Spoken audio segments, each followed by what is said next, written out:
Abdul Khaliq thing صاحب ہیں. السلام علیکم. وعلیکم السلام. سر آپ کا تعلق پاکستان کے کس صوبے سے ہے؟ میرا تعلق بیسیکلی صوبہ پنجاب سے ہے جی. اور میں ڈسٹرکٹ میرا سرگودا ہے. تو میں نے کافی عرصہ سرگودا پریکٹس کی، پھر میں 2001 میں اسلام آباد میں پریکٹس شروع کی. سر آپ کو شعبہ قانون کی طرف آنے کا خیال کیسا ہے؟ کیونکہ ہماری فیملی کی لیٹیگیشن کافی تھی. دوسرا پاکستان کے اندر جو ایک چیز سب کو اٹریکٹ کرتی ہے وہ دراصل قوانین ہی ہیں. تو میں نے جو فالو کیا تھا وہ قائد اعظم محمد علی جناح کو فالو کیا تھا. پھر نظریاتی طور پر میں پاکستان کا جو نظریہ ہے اس سے میں بڑا متاثر تھا. تو علامہ اقبال کو میں نے فالو کیا، ان کو پڑھا. تو پھر مجھے شوق پیدا ہوا کہ یہ نامور شخصیات جو ہیں ان کی تعلیم جو ہے وہ قانون کی ہے، اور ہمارے جو پاکستان بنانے والے جتنے بھی اکابرین تھے سب قانون کی تعلیم سے وابستہ تھے. تو میرے اندر بھی یہ شوق تھا کہ میں آپ کو جو شوق پیدا ہوا قائد اعظم محمد علی جناح اور اکابرین پاکستان سے ہوا. سر کیریئر کے ضمن میں کن شخصیات نے آپ کی رہنمائی فرمائی؟ ہاں، یہ بڑا اہم کوشچن ہے. تو کیریئر کے زمانے میں جو ہمارے پولیٹیکل اکابرین ہیں ان کا آپ پوچھ رہے ہیں یا کالمی شعبہ سے؟ افتخار چودھری سے میں نے بہت کچھ سیکھا. صاحب ہمارے چیف جسٹس پاکستان تھے. ان کا جو نالج تھا، ان کی جو کریج تھی، ان کی جو ہمت تھی، اس سے ہم نے بہت کچھ سیکھا. اسی طرح ہمارے علاقے کے مشہور ایک ایڈوکیٹ تھے اے کے ڈوگر صاحب. ان کو ہم سنتے تھے، ان کی آرگومنٹ سنتے تھے، اس سے ہم بڑے متاثر تھے. لاہور سے بلانگ کرتے ہیں. وہ لاہور سے بلانگ کرتے تھے اور پھر وہ ہمارے سرگودا کے تھے، لاہور میں زیادہ پریکٹس کرتے تھے. پھر میاں محمد نواز شریف کے مقدمات وہ لیتے تھے. تو اسی طرح لا کے شعبے میں تو یہ دو آدمی جو تھے انہوں نے مجھے بڑا متاثر کیا. سر سول کورٹ سے لے کر سپریم کورٹ تک کا سفر آپ کیسے محسوس کرتے ہیں؟ سول کورٹ کا جو ہے وہ اصل میں دراصل بنیادی طور پر جو انصاف کی ڈیلیوری ہے وہ سول کورٹ سے ہے. کیونکہ آپ کا ڈائریکٹ ان افراد سے واسطہ ہوتا ہے جو ضرورت مند ہوتے ہیں، جن کو قانون کی مدد چاہیے ہوتی ہے اور وہ اتنا پے بھی نہیں کر سکتے. ان کی مدد کرنے میں ہمیں بڑا مزہ آتا تھا، ان کے کیس لڑنے میں، ان کو ان کا حق لے کے دینے میں. تو یہ ہمارا شوق تھا کہ ہم جتنا بھی ڈیلیور کر سکیں. ایسے جو طبقات ہیں جو اپنے حقوق نہیں لے سکتے ان کی ہم مدد کریں. تو یہ میرا ماٹو تھا کہ lawyer help you to get justice.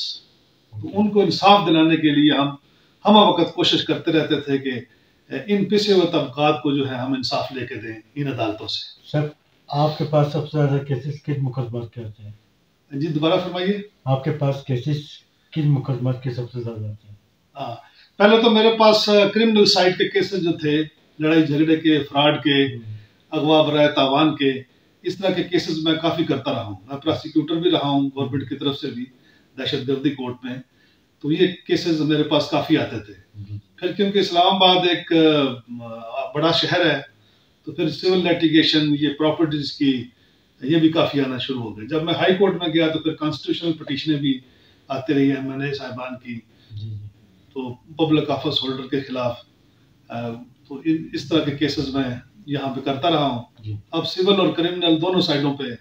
سر ماضی اور آج کی عدالتوں کی کارکردگی آپ کے سامنے، ججمنٹ اور جج صاحبان کی خدمات کے معیار میں کیا فرق محسوس کرتے ہیں؟ اتنا زیادہ پہلے کا زمانہ یا آج کے زمانے میں اتنا زیادہ فرق نہیں ہے، کیونکہ قوانین تو ہمارے وہی ہیں جو 1800 سے چلے آ رہے ہیں، جن کو ہم نے بارو کیا ہوا ہے، جن پہ ہم عمل درآمد کروا رہے ہیں. تو یہ تھوڑی بہت امینڈمنٹ آتی رہتی ہیں، لیجسلیچر جو ہیں وہ تھوڑا بہت امینڈ کرتے رہتے ہیں، لیکن بنیادی طور پر پاکستان کے اندر جو انصاف کی ڈیلیوری ہے اس کا ایک ہی نظام کئی سالوں سے رائج ہے. اسی کے تحت جو ہے ڈیلیوری ہوتی ہے جسٹس کی. سر وکلا برادری کا کردار اپنے کلائنٹ کے ساتھ شاندار، دوسری جانب کلائنٹ پریشان. سوال یہ ہے کہ وکلا اپنے کلائنٹ کے مسائل کے حل کرنے میں کامیابی کے ساتھ ان کی سماعت کے وقت پہ کیا کردار ادا کرتے ہیں؟ جی یہ بنیادی طور پر بہت اچھا سوال ہے آپ کا. اصل کے اندر وکیل جو ہے جب وہ اپنے کلائنٹ کی پوری بات سنتا ہے پھر وہ اپنا ایک خاکہ بناتا ہے اپنے ذہن میں کہ اس کو کنسائز اسٹیٹمنٹ کے اندر عدالت میں لے کے جاتا ہے. اور پھر جو جتنا بھی وہ فیکٹ لوگ بیان کرتے ہیں اس کا وہ مختصر اور جامع ایک اپنی پلان تیار کر کے عدالت کے سامنے رکھتا ہے. پھر وہ کلائنٹ کو یہ سمجھاتا ہے کہ یہ جو آپ کے معاملات ہیں اس کے اندر آپ کے پاس اتھینٹک شہادت ہونی چاہیے. بنیادی طور پر وکیل کی یہ ڈیوٹی ہے کہ وہ عدالت کو جو ہے سچی بات بتائے، سچ کے علاوہ نہ بتائے، کیونکہ وقتی طور پہ وہ اپنا کوئی مالی فائدہ لینے کے لیے اس کی بات کو یا اپنے سے کوئی ایسی بات کر دے تو وہ آگے جا کے انصاف کے راستے میں رکاوٹ بن جائے گا، پھر وقت بھی ضائع ہو جاتا ہے. اس لیے بنیادی ڈیوٹی یہ ہے وکیل کی کہ معاشرے کے اندر اصلاح کا پہلو مد نظر رکھتے ہوئے اپنے کلائنٹ کو صحیح بات بتائے اور صحیح طرح ججوں کو رہنمائی فراہم کرے، قانونی حوالے سے بھی اور فیکٹ کے حوالے سے بھی. سر دوسری طرف کلائنٹ کی شکایت پروفیشنل وکلا کی طرف سے نہیں، جونیئر وکلا کی طرف سے کہ اپنی فیس میں اضافے کے سلسلے میں کیسز کو الجھا کر رکھتے ہیں، اس کی کیا وجہ ہوتی ہے؟ یہ کوئی اتھینٹک نہیں ہے. زیادہ تر لوگ جو ہیں جو سینئر وکلا ہوتے ہیں وہ ایسا کام نہیں کرتے. جی بالکل. جن وکلا کی تربیت اچھے ماحول میں ہوئی ہے وہ بھی نہیں کرتے. تو یہ ٹرینڈ ایک بنا ہوا ہے کہ اپنی فیس کے لیے لنگر آن کرنا، الجھا کے رکھنا، ایک کیس سے دوسرا کیس بنانا. تو اس طرح لوگ جو ہیں بیچ میں ہیں، اس کے اندر 40% لوگ ہیں جن کی وجہ سے باقی وکلا بھی بدنام ہوتے ہیں.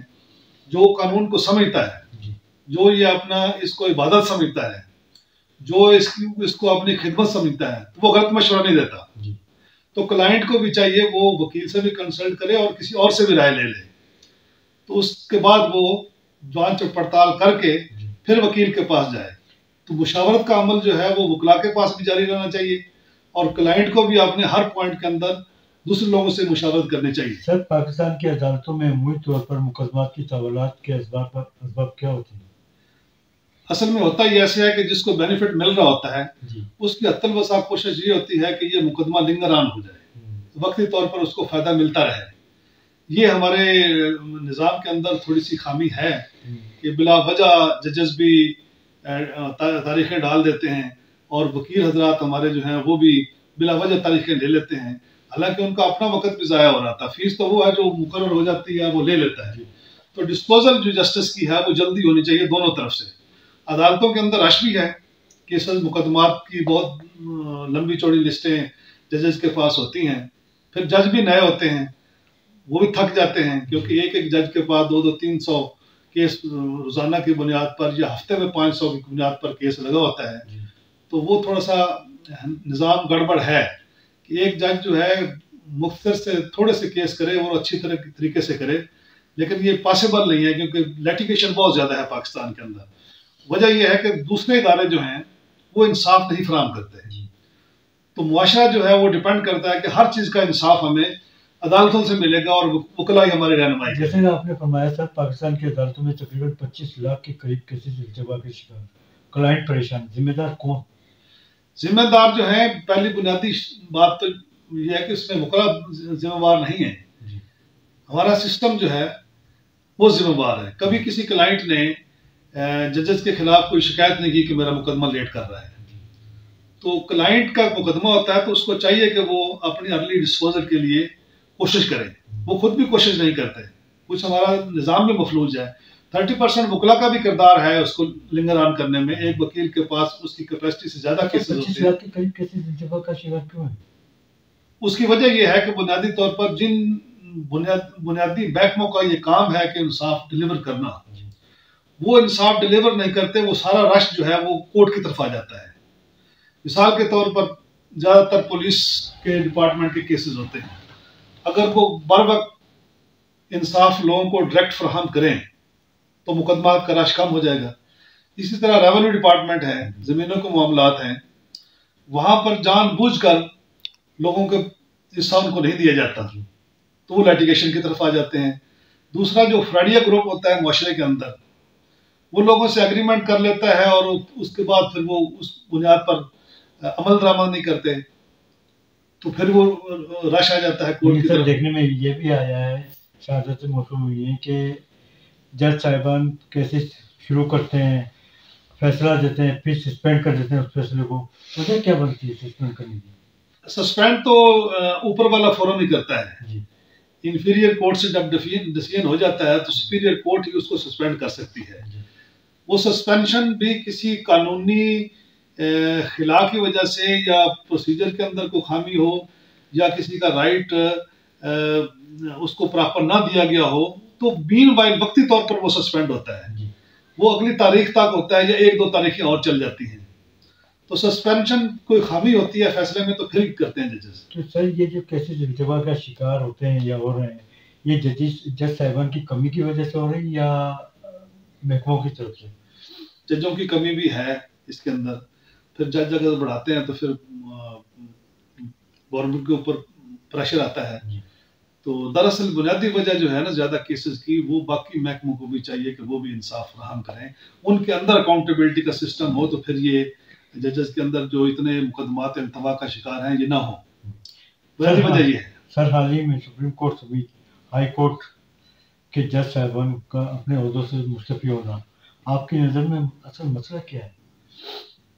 اصل مسئلہ یہ ہے جو سپریم کورٹ کے ججز مستعفی ہوئے ہیں ان کو بہت پہلے مستعفی ہو جانا چاہیے تھا۔ مثال کے طور پر ایک سینئر سپریم کورٹ کے جج مستعفی ہوئے جنہوں نے چیف جسٹس بننا تھا، ان کے خلاف سننے میں جو آیا ہے کہ کوئی ریفرنس تیار ہو رہے تھے، لیکن انہوں نے قانون کے اندر وہ میجر وائلیشن کی ہیں اپنے دور کے اندر۔ مثال کے طور پر ایک سینئر سیاستدان کے کیس کے اندر وہ سپروائزری رول ادا کرتا رہا تھا، بن گیا تھا۔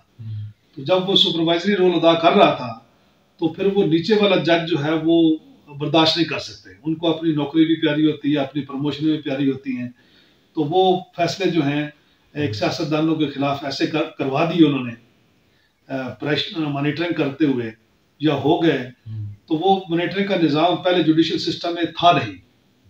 ایک وجہ یہ بھی ہے کہ جس طرح ایک انویسٹیگیشن کرنے والے کو اپنی تفتیش کے اندر پوری آزادی ہونی چاہیے، اس کے اوپر کسی سینئر افسر کا تفتیش کے اندر مداخلت نہیں ہونی چاہیے، اسی طرح ججز بھی ہیں وہ بھی آزاد ہیں۔ جب ہم کہتے ہیں کہ جوڈیشری آزاد ہے، پھر جوڈیشل افسر کو ایک دوسرے جوڈیشل افسر کے اوپر جو ہے سپروائزر اس میں نہیں ہونا چاہیے کہ وہ انصاف کی فراہمی کے اندر سپروین کرے۔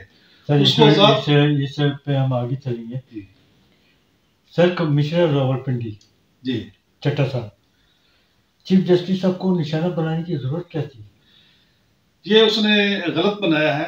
چیف جسٹس کا قطعاً کوئی رول نہیں ہوتا اس کے اندر، وہ انڈائریکٹ تو کوئی مداخلت کر سکتے ہیں۔